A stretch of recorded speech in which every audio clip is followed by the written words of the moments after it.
गरीब लकड़हारा रोजी की तलाश में जंगल के करीब से गुजर रहा था। उसके हाथ में एक सादा सा मिट्टी का प्याला था जिससे वो पानी पीता था।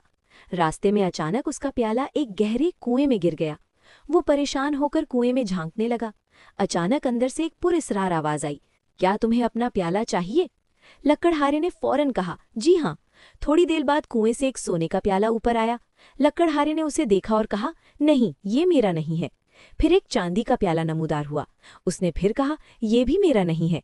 आखिरकार उसका अपना मिट्टी का सादा प्याला ऊपर आ गया। वो खुश होकर बोला, हाँ, यही मेरा है।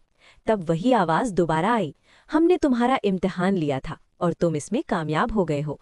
अब तुम्हारा ये प्याला आम नहीं रहा, तुम इससे जो मांगोगे तुम्हें मिलेगा।